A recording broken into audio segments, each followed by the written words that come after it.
Assalamualaikum warahmatullahi wabarakatuh.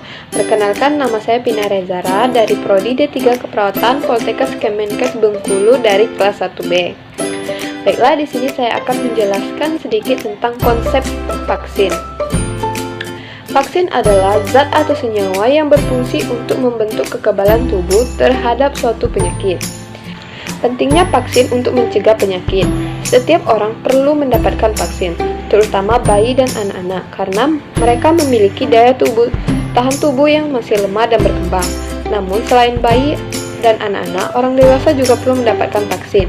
Orang dewasa disarankan untuk mendapatkan vaksin jika ia memiliki beberapa kondisi atau faktor risiko tertentu. Yang selanjutnya, jenis-jenis vaksin. Yang pertama, vaksin mati. Vaksin mati atau disebut juga vaksin tidak aktif adalah jenis vaksin yang mengandung virus atau bakteri yang sudah dimatikan dengan suhu panas, radiasi, atau bahan kimia.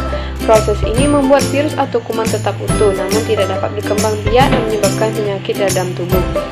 Yang kedua, vaksin hidup. Berbeda dengan vaksin mati, virus atau bakteri yang terkandung di dalam vaksin hidup tidak dibunuh, melainkan dilemahkan. Virus atau bakteri tersebut tidak akan menyebabkan penyakit, namun dapat berkembang biak sehingga merangsang tubuh untuk bereaksi terhadap sistem imun.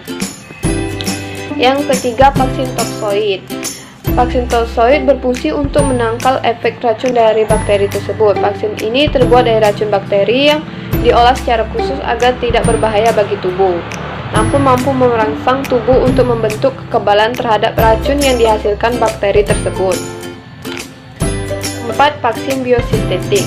Jenis vaksin ini mengandung antigen yang diproses secara khusus sehingga menyerupai struktur virus atau bakteri.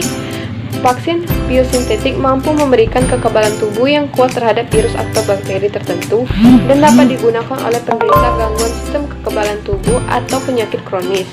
Contohnya, vaksin jenis ini adalah vaksin HIV dan vaksin mRNA.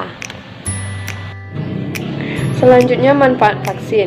Manfaat vaksin yang paling mendasar adalah sebagai upaya mencegah penyakit menular. Hal ini karena vaksin dapat memberikan tubuh Anda pertahanan perlindungan dari berbagai jenis penyakit infeksi yang berbahaya. Manfaat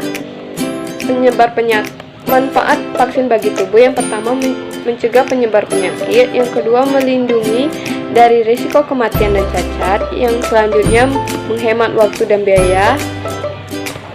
Selanjutnya, setuju atau tidak untuk divaksin? Kalau menurut aku sih setuju, karena alasannya untuk divaksin yaitu karena sudah ada kasus di tahun 2020 di mana seorang anak yang tidak divaksin meninggal karena penyakit itu. Untuk menghindari kasus serupa, penting untuk memperjelas pentingnya dan manfaat vaksinasi terhadap penyakit yang masih banyak bagi masyarakat. Dan ada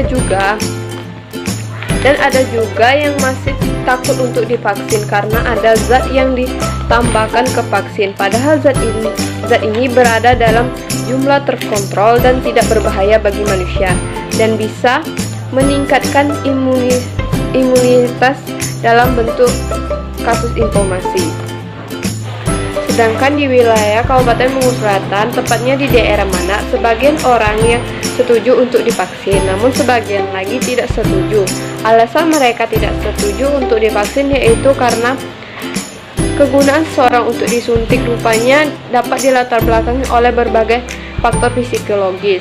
Sejumlah faktor yaitu lingkungan, yang kedua pola pikir, di mana mereka mempunyai sedikit pandangan yang berbeda-beda. Ada yang langsung mau dan ada juga yang tidak mau. Faktor yang ketiga yaitu nilai yang dianut. Beberapa masyarakat di Bengkulu Selatan ada yang memegang nilai bahwa memasukkan cair vaksin ke tubuh datang oleh kepercayaan, dan ada juga yang tidak setuju untuk divaksin karena alasan mereka yaitu setidaknya vaksin bisa membuat tubuh kita lebih kebal. Baiklah, itulah sedikit penjelasan tentang konsep vaksin dari saya. Apabila ada kurang, saya mohon maaf. Wabillahi taufiq walhidayah. Wassalamualaikum warahmatullahi wabarakatuh.